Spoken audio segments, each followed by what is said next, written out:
schedule, and they've still got New Zealand to come.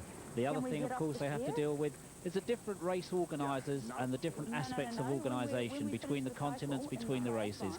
Never an easy thing to do. People get used to racing in their own country, and then suddenly they're faced with something completely different. We put a line. And it's further up the road. I think we'll be over there. Okay. Wes, how are you feeling this morning, and what are your views on today's race? Today is going to be hot, and I shaved my chest because I'm trying to cool down as much as possible. So I got that big, thick rug on me, but I think it'll be an interesting race. This is some of the best competition around. Chaotic conditions then for Brad Bevan as he goes to clinch the 1994 ITU men's title. McMartin is in second after 9 events, and behind him is Hobson. Sabina Vesthoff still leads the women's table ahead of the in-form Jenny Rose, but once again in Mexico, Sabina Vesthoff is absent.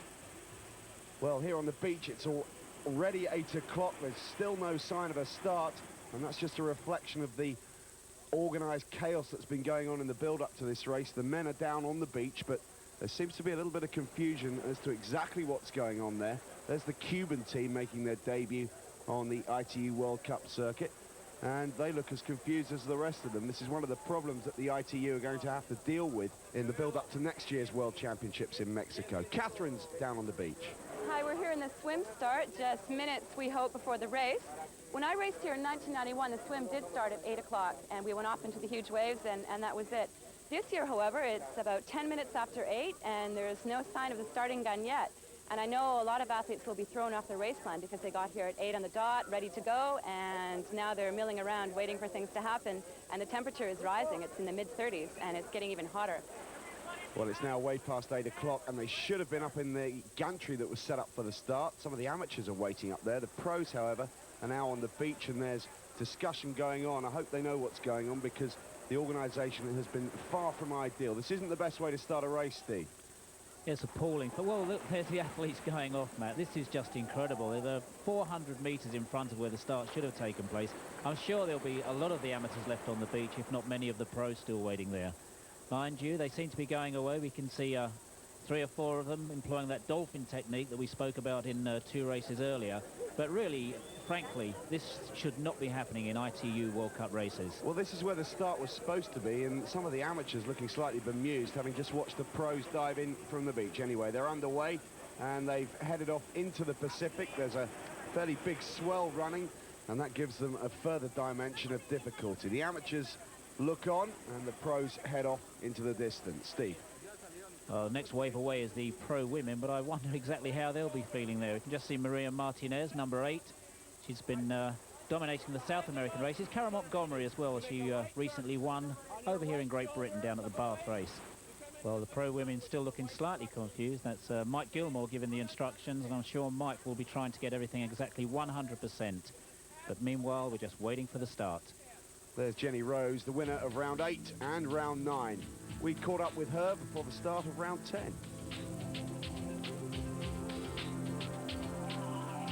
You know, it's just really dawned on me after San Sebastian that I've got a chance to become the World Series leader.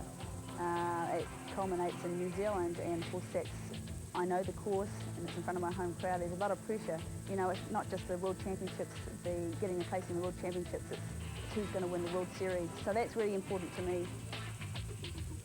Jenny Rose has found the form of her life, and just at the right time, with the World Championships taking place in her home country on the 27th of November. In New Zealand, everyone's talking about the World Champs already. In Wellington itself, there's posters around everywhere. There's this is the bike course for the World Championships, this is the run course. Everything's signposted already. Everyone in Wellington will know about the event.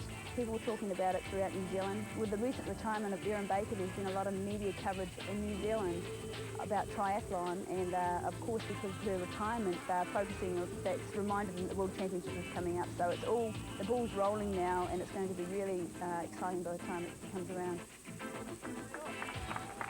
So the start of round 10 for the women, equal confusion as for the men, and the start is being done by somebody dropping a green shirt. For a sport that has just been given Olympic status, this is not the way forward, Steve. Well, I'm sure Les McDonald and the other officials on the ITU will be very concerned watching this.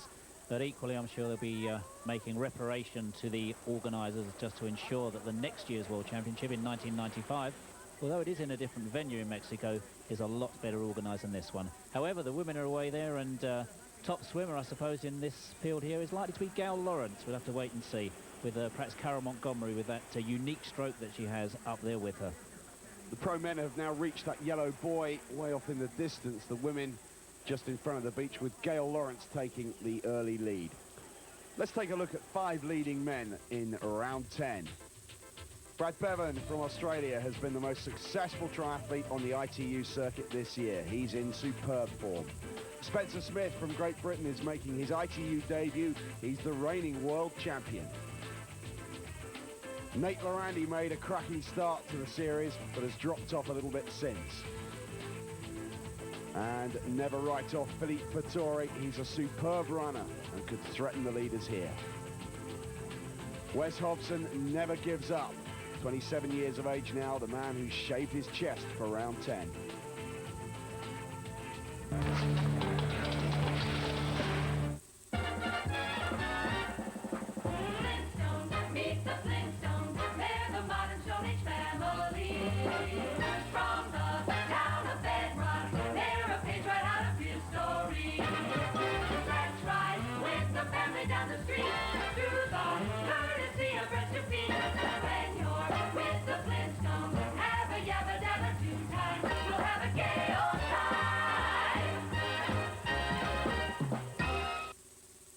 Like most supercars, this awesome machine runs on Bridgestone tires. But even at top speed, this car can't test Bridgestone tires to their limit.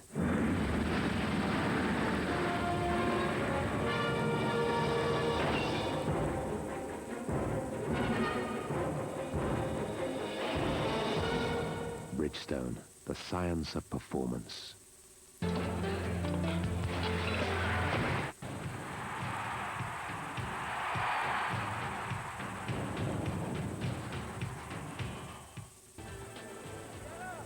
So the first part of the swim coming to an end. The men approaching the shore for the first time. They'll then get out, run around the beach and get back in for the second lap. The course has been laid out in a kind of M shape here. And very difficult for the swimmers. Again, we can see that dolphin technique to make the best use of the waves. Out comes Lorandi in the lead, and there's Spencer Smith from Great Britain in second place. As Matt said, his first main ITU race of the year, and he'll be looking to see how he shapes up against Brad Bevan. He's going to the World Championships. He's made a decision. They're back in the water there, the leading swimmers, and here's the remainder of the pack. Fattori just turned around there. Fattori always has to overcome his deficiency on the swimming. Once again, this dolphin technique to get over the breaking waves. We just saw Spencer Smith there, still holding on to that second place. And some of the slower athletes on the first wave running around, not too far a run this time. And once again, lovely view there from the camera, just seeing what they're having to contend with. Second leg of the swim, slightly shorter. They came out at 800 metres on the first part of the M, 700 metres on the second. Nate Lorandi hasn't raced in the ITU World Cup since Cleveland. He's back here in Ixtapa, but not at his best. This is basically a world championship caliber race, just without the number of athletes that'll be there. And especially with how my health has been, this will be a good indicator if I'm in fact back on track and if I can race the way I did at the beginning of the season before I got sick. Well, not a bad start from Lorandi. Despite his poor health at this stage, he leads the men's competition. The women have also completed their first leg now. Gail Lawrence leads ahead of Janet Hatfield, with Carol Montgomery of Canada in third.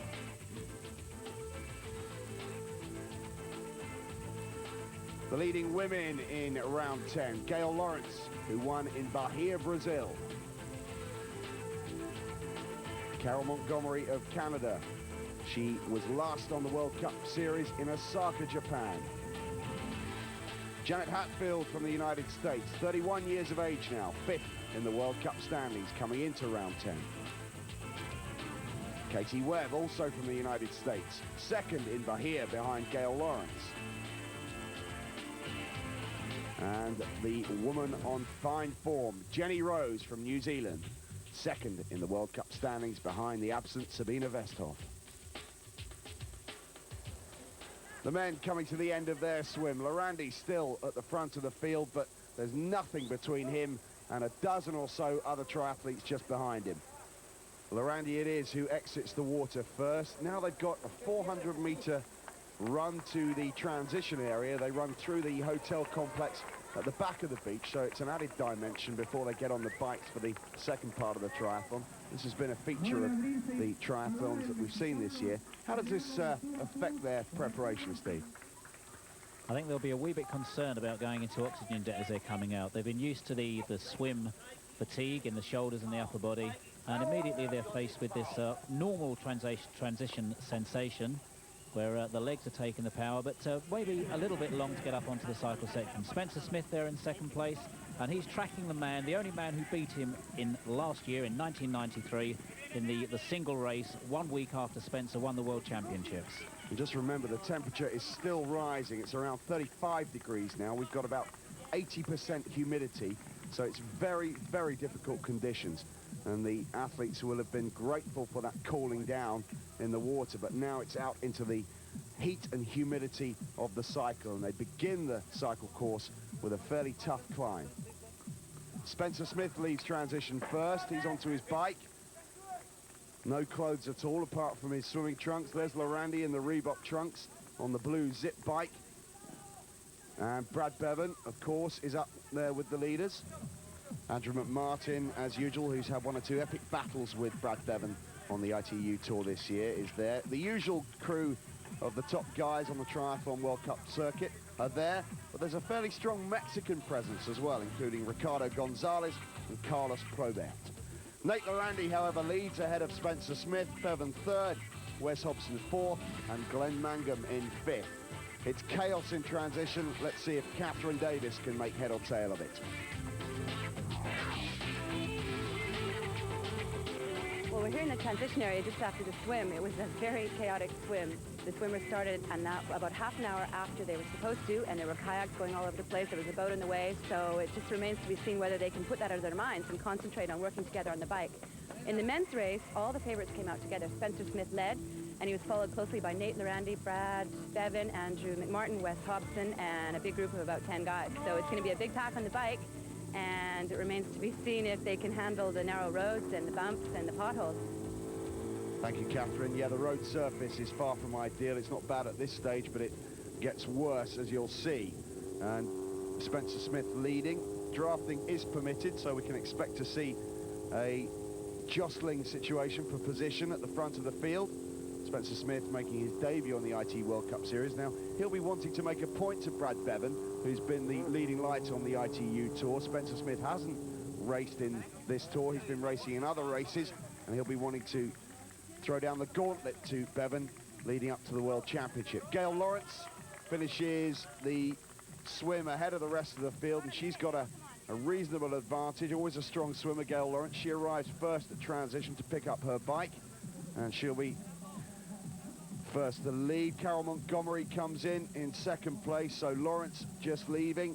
Montgomery puts on her helmet. She'll be second out of transition for the women, but Gail has a reasonable advantage at this stage. There she is, Gail Lawrence, who trains in Europe now. She too, another one to look out for in Wellington at the end of the month. Montgomery leads transition in second. We're back with the men. Oh, interesting situation for Spencer Smith. It's the first drafting race that Spencer's taken part in on the ITU circuit. Despite that, he used to train as a junior in Surrey League races and was experienced in road racing there, so he has picked up a fair bit of experience in pack situations. Even so, it is different in this quasi-time trial situation that he's been used to from the previous triathlon races. But there he is up at the leader. He's moving away from the pack. It almost seems as if he's trying to get away from them this early on in the race. It's going to be interesting to see if he can use that strength. I know he's using an absolutely enormous gear for this race. I was talking to his father just a week before, and he said that Spencer had so much strength now. He's using a 55/11, if that makes sense to anybody out there. And a big lead from the two girls there, Gail Lawrence and Carol Montgomery. Just Janet Hatfield coming out there in third place, and she's almost a minute behind the two women's leaders. Back in transition for the women, there's Janet Hatfield. And with her, number 27 is Katie Webb of the United States, who's in fourth place on the ITU standings. There's Carol Montgomery. She's second at the moment behind Gail Lawrence. Had a great season in 1993, but has struggled a little this year on the tour. Jenny Rose arrives in transition. She's got a minute and a half deficit in 9th place, so a lot of work to do for Jenny, but that's typical of her. Her strongest part of the triathlon is always the bike and the run. Never been known as a great swimmer. Well, we saw Jenny's absolutely superb race on the bike, particularly at Gérardmer in France, where despite it being a pack race, she just managed to put a 2-minute gap between herself and the rest of the athletes there, and then doubled that gap going into the run section. It's Gail Lawrence who leads the women after the swim. Gail Lawrence, who lives and trains in Belgium, but has decided to go and do her pre-World Championship preparations in the United States because it's too cold in Europe. Carol Montgomery is second, Hatfield third for the United States, Katie Webb fourth, and a Mexican woman, Maria Luisa Martinez, is in fifth. This is second place, Carol Montgomery. Well, Carol's had a very patchy season with other commitments we'll hear about later. The last time we saw her on the ITU circuit was way back in Japan. Normally I usually go well in these kind of conditions, so Osaka was just sort of one of those freak things that just done too much coming into it and just had a really bad day, but you know, I feel a lot better today coming into this one. Carol Montgomery currently in second place behind the leader in the women's race, Gail Lawrence. We're back with the men, and the winner of today's race is more than likely to come from this pack. Wes Hobson's there, Lorandi, Brad Bevan, of course, Spencer Smith, Andrew McMartin and Glenn Mangum. Philippe Fattori, the Frenchman, is in the chasing group. He's a very strong runner, so his best is yet to come. But he's going pretty well on the bike section so far. And there he is. Philippe Fattori, who had that amazing sprint finish with Brad Bevan and Gérardmer, only to lose out, much to his and the crowd's disappointment. But it just proved the strength of finishing of the Australian Brad Bevan. Well, we can see Spencer there. He's gone away from the pack. As we said earlier, he's riding this enormous gear. It's a 55-teeth chainring on the front. He's got an 11 sprocket on the back, and he's using 26-inch wheels. So really quite phenomenal. The road surface is difficult, and Spencer's going to be feeling every single shake and rattle of that going through the smaller wheels. But he will be getting a firmer ride. He's trying to get away from it. I'm not so sure if these are the sensible tactics so early on in the race, with such a class of field, including Bevan, only yards behind him. The temperature continues to rise. We're now at around 36 degrees. They've done the first of the climbs. The toughest part of the bike was at the beginning when they had to climb for a couple of kilometers or so. Now they're on the flat for a little while. Here's Gail Lawrence. She's still climbing, 3 kilometers in, and she's got a 20-second lead over Carol Montgomery. Well, we got used to seeing Gail Lawrence leading through on the swim section in the early part of the bike, but she's going to be very aware that Jenny Rose really is in good form at the moment, and she'll be looking out for her behind. The men on the descent now, a little bit of a chance to take it even. Bevan, as we've usually seen him, on the front and beckoning the others through so he can take a bit of a break to use his main strength on the run section. Yeah, the bike is shaping up to be a tactical battle between the leading triathletes on the tour this year. Bevan's been the most consistent of them all. There's Gail Lawrence again, still leading the women's race, just knuckling down, attempting to open up a wider gap, but she has the disadvantage of being on her own, as does Carol Montgomery. There'll be a pack behind them, and it won't be long, I'm sure, before they close down the leading two. Carol Montgomery certainly looks to be struggling a little bit, Steve. She does look tired. I wonder how much of that is to do with the emphasis she had to put on her running this year when she qualified for the Canadian Commonwealth Games team over 10,000 metres. An entirely different situation developing here in the men's and the women's races.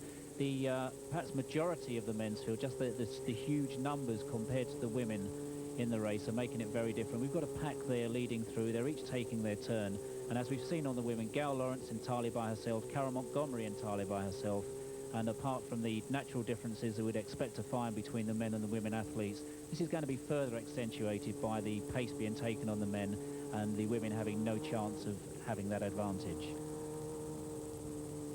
Wes Hobson is in third place. In second place is Nate Lorandi, and Bevan is leading the men's. Gail Lawrence is still in control of the women's race. Time to just refuel in terms of oxygen. She's away from the climb now and attempts to pull away even further from the hapless Carol Montgomery, who didn't look to be comfortable at all on her bike.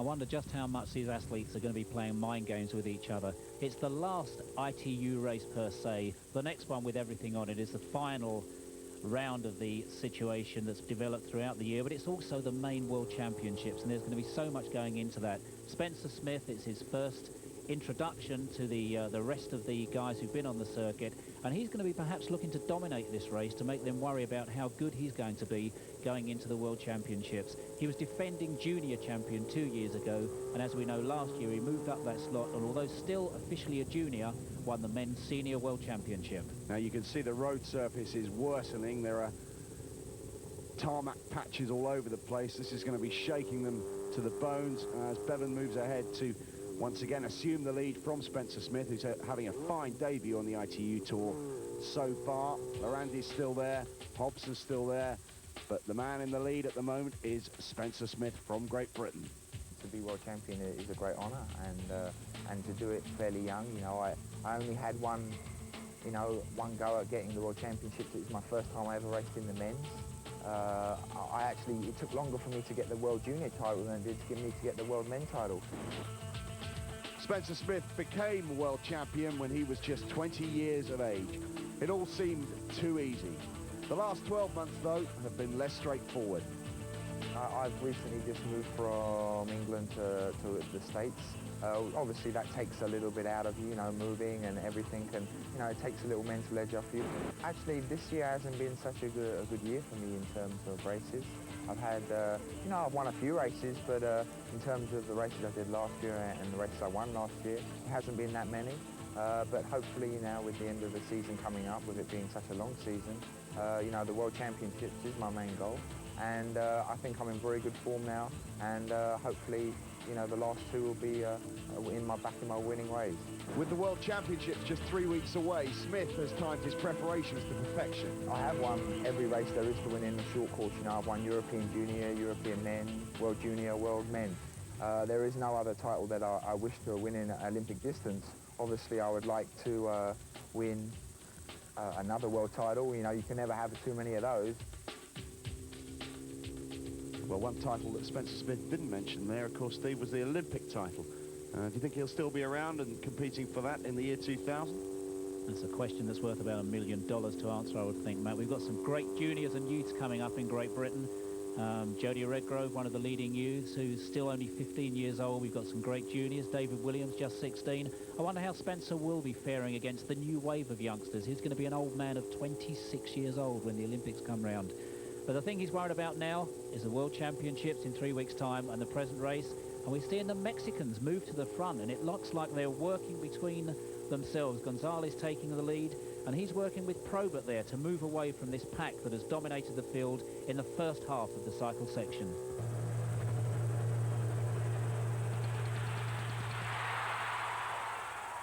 Hi, I'm Carl Lewis. Make sure you watch athletics on Eurosport. Yeah! Mark your diary for Eurosport's Athletics magazine. The runs, the jumps, the throws. Eurosport's commentators and cameras are present at every discipline, bringing you right into the thick of the international athletics scene. This program is brought to you by Reebok. Tuesday, 9 p.m, Athletics magazine on Eurosport. Eurogoals, every week on Eurosport, a roundup of the best of European football. Replays of the most spectacular goals from all the championships. Analysis of the latest results. The gripping moments from the great matches. Eurogoals, follow the top European teams in their race to the title. This program is brought to you by Peugeot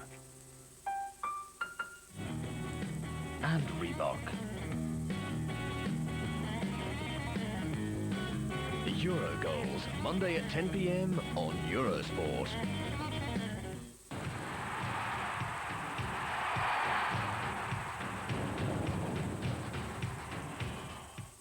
So the men's race now becoming a little bit more open than it was with the Mexicans moving through.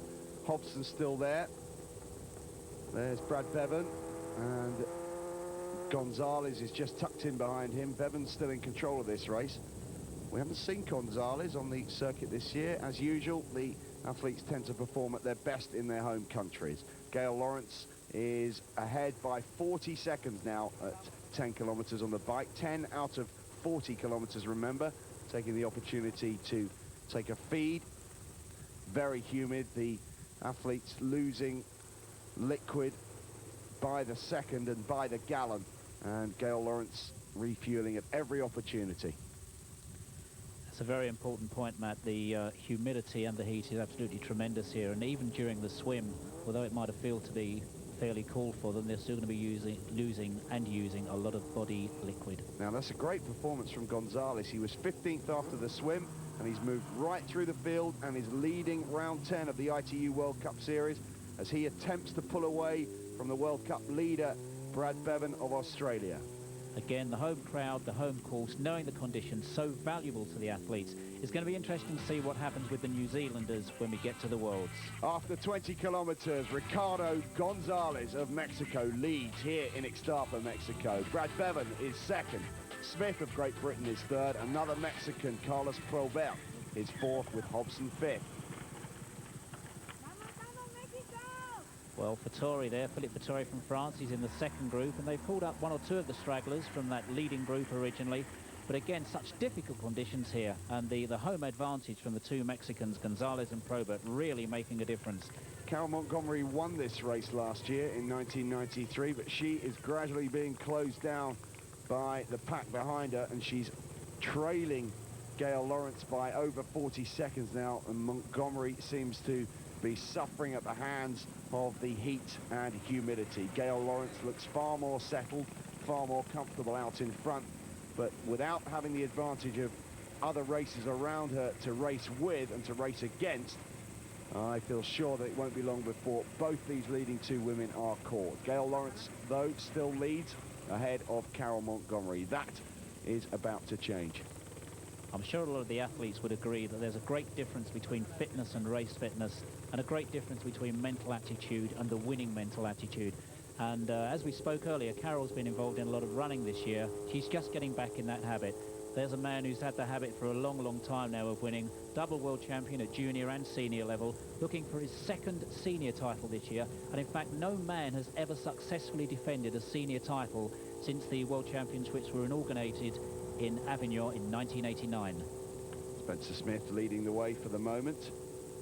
Behind him, he has a gap of 20 meters or so to the chasing pack, which contains McMartin, Lorandi, Bevan, Hobson, the Mexican Gonzalez, and one or two other notable triathletes as well. We'll give you a name check as soon as we have that information. This is the leader for the moment, Great Britain, and Spencer Smith. From our point of view, Steve, this is the first time on the circuit this year that we've had a British athlete leading the way. Well, Spencer's had an extremely difficult year. The upset that is caused by people moving house, I think, is pretty acknowledged generally. And for an athlete who's continually travelling to have to do a lot more transatlantic trips than he's ever been used to, must have been very, very upsetting. I think Spencer here is trying to dominate this field and just to let everybody else on the senior circuit know that he's back and he's the man to contend with. He's pushing that enormous gear. We can tell that by the leg cadence. And I think he's just saying to Bevan and the others, you may have been winning on the ITU races, but now I'm back. You just better watch out. Here's Gail Lawrence. She's still in control of the women's competition. A little climb before she's able to settle and just try and pull away even further from Montgomery, who's being caught all the time. Wes Hobson makes a break. They're all taking their turn to try and break the other ones down. It's Hobson who's been on good form, and of course Hobson this season has been at his weakest during the run, so if he's to make his mark and stamp his authority on this race, it has to be during the bike section, because he has little or no chance against the rest of them during the run.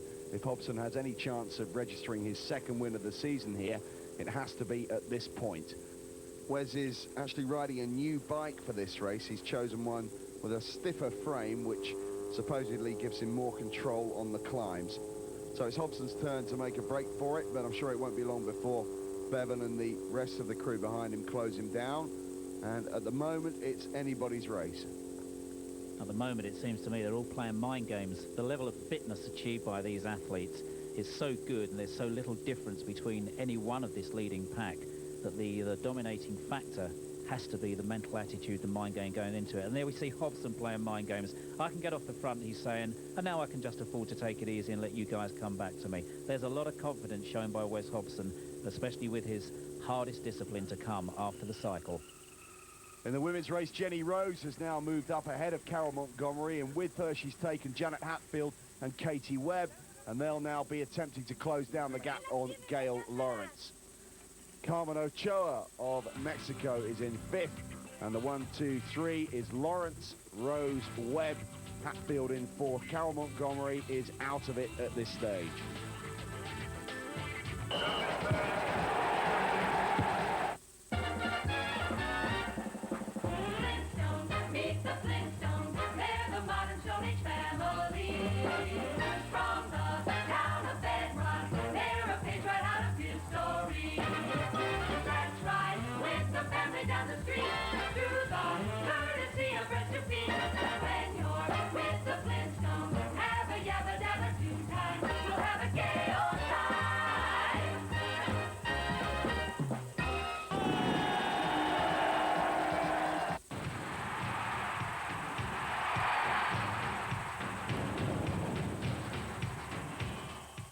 Back with the men, another Mexican going well, Carlos Probert this time attempting to make a break for it. Always astonishes me how well these athletes race on their home territory. They get lifted by the atmosphere and the crowd and perform to their highest possible standards.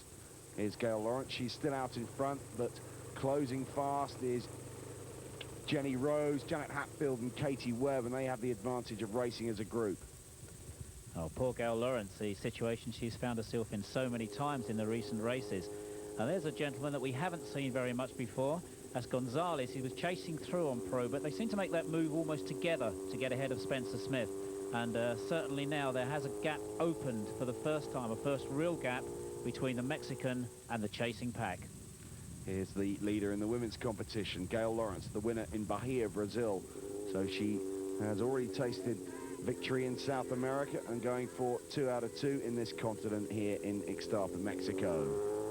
There's Carlos Probert. He's tracking Ricardo Gonzalez, the 2 Mexicans leading the way as they approach transition for the second and final time. The end of the bike is approaching, and then of course they have a 10-kilometer run, and you have to feel that the advantage in terms of dealing with the humidity must be with the Mexicans. They live here and they'll be used to these conditions, and they've made a fairly good break now. There's a hefty gap opened up between the 2 Mexicans and the chasing group.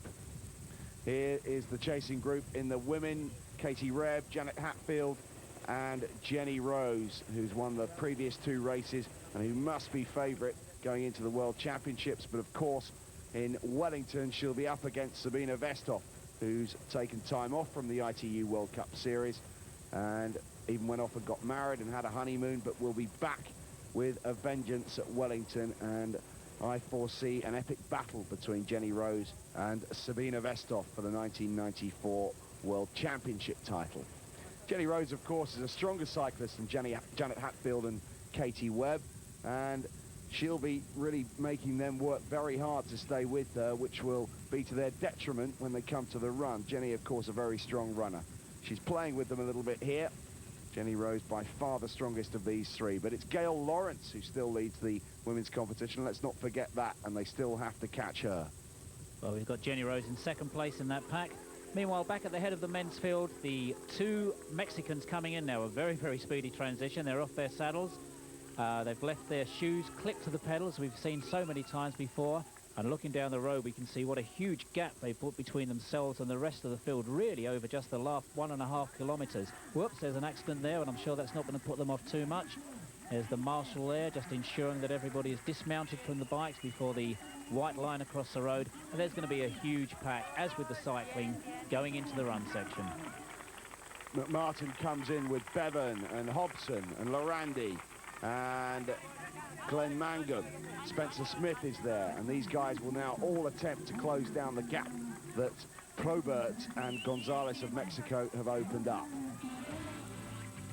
Probert from Gonzalez, from Bevan, from Mangum, from McMartin. That's the official 1 to 5 after the bike, but there are several other racers who will challenge. The second group arrives at the dismount stage, led by Oscar Galindez, the Argentine who won the event in Bahia, Brazil. And also within this group is the Frenchman Philippe Fattori, who's had those sprint finishes with Brad Bevan on a number of occasions this year. And Fattori's strongest part is about to come, the run. Look out for him. He's capable of getting very close to the lead during the next 10 kilometers. But they've got a minute and a half to make up at this stage. Well, Fattori seems to be struggling with his shoes going in, and the whole of that pack's gone out in front of Fattori. And as much as a strong runner he is, he's still going to have those extra few meters to catch up. There he goes now, Fattori, chasing through on the gap that he's been with throughout the cycle section. Meanwhile, at the head of the field, it's Spencer Smith, the reigning world champion. They've caught the Mexican, and they're leading now. Spencer Smith just in front of Brad Bevan. Janet Hatfield in the chasing group in the women's race. Katie Webb right behind her, and Jenny Rose is there too. These three still attempting to close down on Gail Lawrence. The gap is shortening, but not by a lot, and they've still got a little bit of work to do, but they have the advantage, of course, of racing as a group. There's Ariel Garrigo. Ahead of him, the heavy stride of Wes Hobson, the big man. Always struggles on the run, and his chance, I fear, has slipped away. Provert, the Mexican who's been caught, who was one of the two leaders going into transition for the final time. And out in front, it's Spencer Smith with the ponytail there with Brad Bevan. The two leading lights in transition at the moment, approaching the, have just passed, I should say, the 2 kilometer mark. Smith and Bevan. One is the reigning world champion. The other is the leader by a long way on the ITU World Cup series. And these two favourites for the World Championship. Hobson's a little bit way back and likely to drop back even further. Well, looking at the grass running there, it's a situation that Spencer was faced with when he won the World Junior Championships in Muskoka, Canada 2 years ago. We had a long section through the golf course. Meanwhile, on the women's section, and looking immaculately strong, Gail Lawrence leading. A minute and 45 seconds is the gap that Gail Lawrence has coming into transition, so a superb cycle from her. It's difficult to judge during the cycle, but Gail Lawrence went very well indeed, and to have achieved that kind of distance racing on her own is a superb performance in the cycle.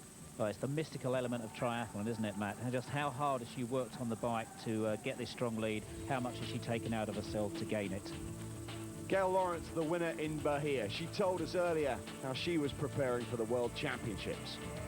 A lot of people have been really focusing on New Zealand, and I'm just taking my races one at a time and trying to get through the season on the high that I'm on right now, because it's been great. So I went home and I tried to recuperate and rest enough for this race. Jenny Rose arrives in transition just ahead of Hatfield and Webb, and Rose now has the daunting task of finding a minute and 3/4. That's what she's got to find over the next 10 kilometers if she's to close down on Gail Lawrence. It's a tall order, but Jenny Rose is a fine runner. Puts on her shoes as quickly as possible, and it looks like it'll be Jenny who leaves transition first. Now there she is, a little bit confused going out of transition. She does have company going out, slipping onto the number. Interesting that on the men's race, the athletes didn't have to wear vests on the cycle section, but put them on for the run. Obviously not a problem that the women have to suffer there. 2 minutes almost for Jenny Rose to cut down on the leader, Gail Lawrence, with 10 kilometers to go. Katie Webb just leaves transition, and that's the way they finished after the bike. Lawrence from Rose, from Hatfield, from Webb, and Carmen Ochoa of Mexico still going well. This man is still going well too. This is Spencer Smith of Great Britain, and that is Brad Bevan of Australia. As we thought, these two have now pulled away from the rest, and it's going to be a fight to the finish between Bevan and Smith. And if ever a victory was important for both of these, it's now. Smith is the reigning world champion. Bevan is the reigning World Cup champion. And this is the first time they've met this season. And the second time they meet will, of course, be in the World Championships. Carol Montgomery, who was in second for so long during the bike, had a terrible time during that 40 kilometers and is now way down in 7th. Out in front in the women's race, where she's been since the end of the swim, really, is Gail Lawrence. and these two out in front, shoulder to shoulder, nothing to choose between them. It's a matter of deciding when to make the break. Bevan we've seen in this position with McMartin on one or two occasions, with Vittori on one or two occasions, and now he's got a new man to race against, Spencer Smith.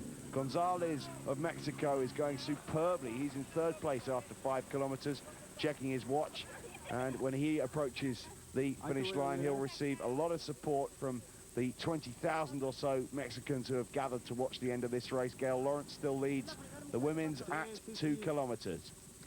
I'm just looking at Gail running there, Matt, and it does seem that her cadence has dropped off somewhat from the start of the 10K.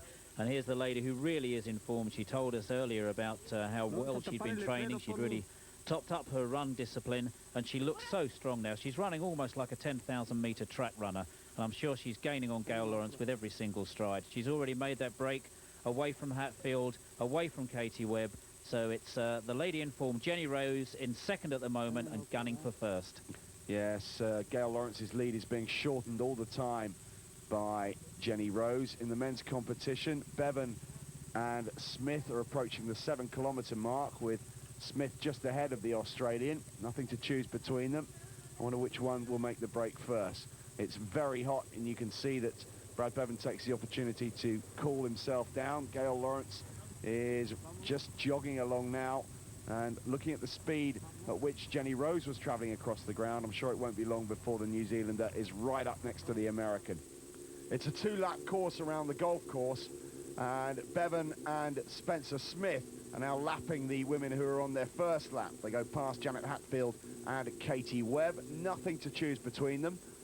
Which one will make a break? Brad Bevan has been suffering from the flu, and when he arrived in Mexico, he found that the saddle of his bike was missing, so he had to borrow one, which is obviously not ideal. Philippe Vittori approaching 7 kilometers, the Frenchman, very strong runner, moving up now into 5th place and looking very strong. Mangum, Glenn Mangum of the United States is behind Vittori, and out in front it's still Brad Bevan and Spencer Smith, both wanting to prove a point to the other. Victory could go either way. Just a question of waiting to see which one kicks away or attempts to kick away from the other. Smith having a little go there, but Bevan's right with him. In the women's race, Gail Lawrence is still leading, but Jenny Rose is within striking distance. She's made up that 1 minute 45. Katie Webb is in 3rd, Hatfield 4th, and it's a different Mexican now in 5th, Marie Luisa Martinez. Well, we're back on the men's field, and while we're away on that, Bevan's made his break. We saw the pace almost imperceptibly creeping up, and Bevan's really put that sprint in. We've almost got used to that. We've seen him duel with Vittori on several occasions, and now the big opportunity to go against last year's world champion. Bevan's taken it. He's put yards into Spencer already, although I'm sure Spencer won't be too disappointed in this first ITU race. Bevan now, looking back, he's confident of victory. He's running so well, so smoothly. He knows that every stride now he's going further and further away from Spencer Smith, and it'll be a mental blow to Spencer to take into the World Championships, but I'm sure, knowing Spencer, he's going to be able to overcome that. Once again, Brad Bevan has kicked away and left his closest rivals for dead. Spencer Smith has an impossible task now. He can't close that gap, and Brad Bevan will come home not only to win round 10, but also to become the 1994 ITU World Cup champion. Bevan successfully defends his title, which he's won for the last 2 years. Brad Bevan of Australia comes home to become the Ixtapa champion and the ITU World Cup champion for 1994. A great performance there from Bevan, particularly with the difficulty he had coming into the race, and a great second place there for Spencer Smith. He's not had the greatest of seasons. He's the first to admit that, and he's coming to form right at the right time. Another epic finish. We've seen so many of these. The ITU series has certainly delivered this year in terms of entertainment, and the race is by no means over. 3rd place still has to be decided for the men and the women's race, and Jenny Rose has now overtaken Gail Lawrence. Lawrence looks on. There's nothing she can do about it. And Gonzalez has held off the challenge from Philippe Vittori, and a podium finish for the Mexican. Brilliant stuff from him, to the delight of the crowd. Brad, I thought you weren't feeling well. What happened? I really didn't feel that good. I was trying to do a bit of work on the bike, but no one was willing to, you know, try and get away. I thought the second pack might catch up a bit. They probably did. But worked it hard. Swim, I felt a bit tired. And got it from the run. I think everyone was feeling the heat really bad, especially me. Just come from cold weather in France. So that was probably one of the hardest races this year because of the heat. And I'm stoked. That's the best feeling when you win a race, when you're going head-to-head like that. And this year it seems like every single race is like that. An exhausted but delighted Brad Bevan and an exhausted Glenn Mangum finishing as well. Let's catch up now with Spencer Smith.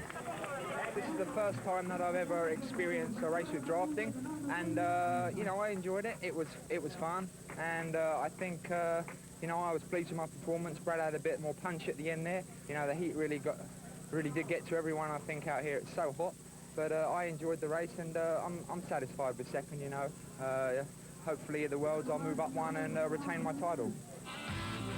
Brad Bevan then wins in Ixtapa and adds the 1994 World Cup title to the one he won last year. Spencer Smith second, Gonzalez of Mexico a superb third, Vettori just out of the podium places in fourth.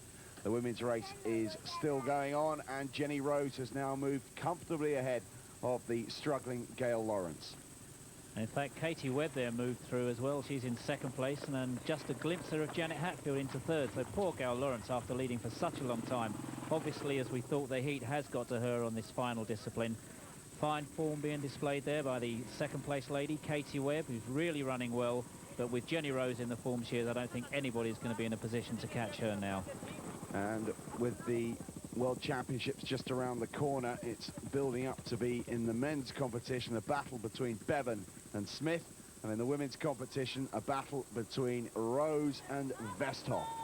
And here comes the Ixtapa winner, surely now. She's won the previous two races, Jenny Rose from New Zealand. The men still recovering. That's Glenn Mangum really feeling the effects of the heat and humidity, and the organisers hosing down the finishers in the men's competition. Mangum certainly looks a little worse for wear following his ordeal. Jenny Rose, however, within sight now of the finishing line. 3 races in a row for the likeable New Zealander, and surely now she's the main threat to Sabina Westhoff in Wellington.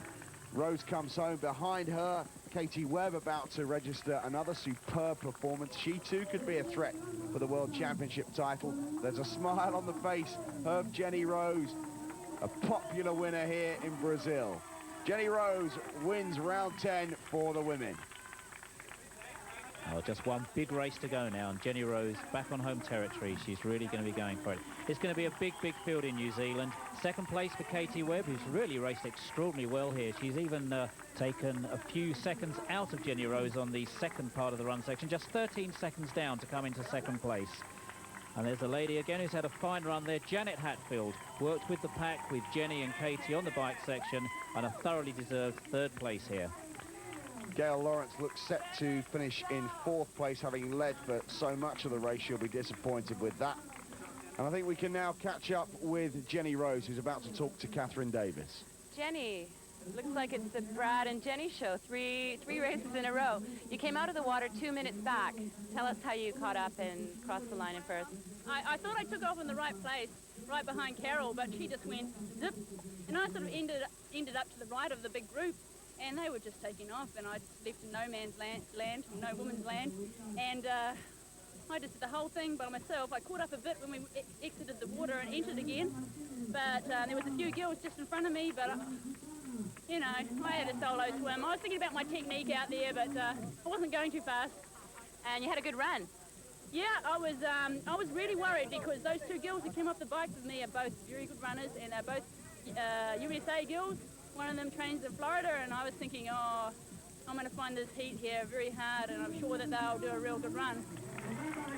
Gail Lawrence finally comes home to a disappointing 4th place. She put in so much work early on and then let it all slip away. And the athletes attempt to cool down. Such a hot day, 80% humidity. Jenny Rose just taking her time to recover there, pouring water over her head, and another win for Jenny Rose. And behind Gail Lawrence, Maria Luisa Martinez comes home to become the Mexican champion. 6 minutes down, but a great performance from her. Jenny Rose then makes it 3 in a row. Katie Webb second, Janet Hatfield third, and Gail Lawrence finishes off the American trio. Martinez of Mexico fifth. There's Carol Montgomery, who eventually finished in 6th place, some 6.5 minutes off the pace. Let's hear from Katie Webb. I worked a lot harder on the bike today than normal, and it really took its toll on me, and I think that Jenny knew that. She's a really good cyclist, and I knew that she could run really well after riding how hard we did. And I'm not really used to riding that hard, but it was good for me. It was a good experience. So you're happy with 3rd place, except for hating Katie? Yeah, I am. That would be true. So this moves you up, what, to 3rd place in the stand? It just keeps me solidly in 5th. And it also means that I deserve some tequila. Tequila and chicken fajitas all round tonight then. Jenny Rose leads the standings ahead of Sabina Vestoff. Gail Lawrence 3rd, Katie Webb is now 4th, and Hatfield is 5th. Bevan takes the title for 1994. He's unbeatable now. McMartin dropped out today, feeling unwell. He's in 2nd, and Hobson is 3rd. 4th and 5th held by Fattori and Malk. Another great race here in Ixtapa, Mexico. Steve and I are off to the big one, the World Championships in Wellington, New Zealand. We hope you'll join us for that. From us, goodbye for now.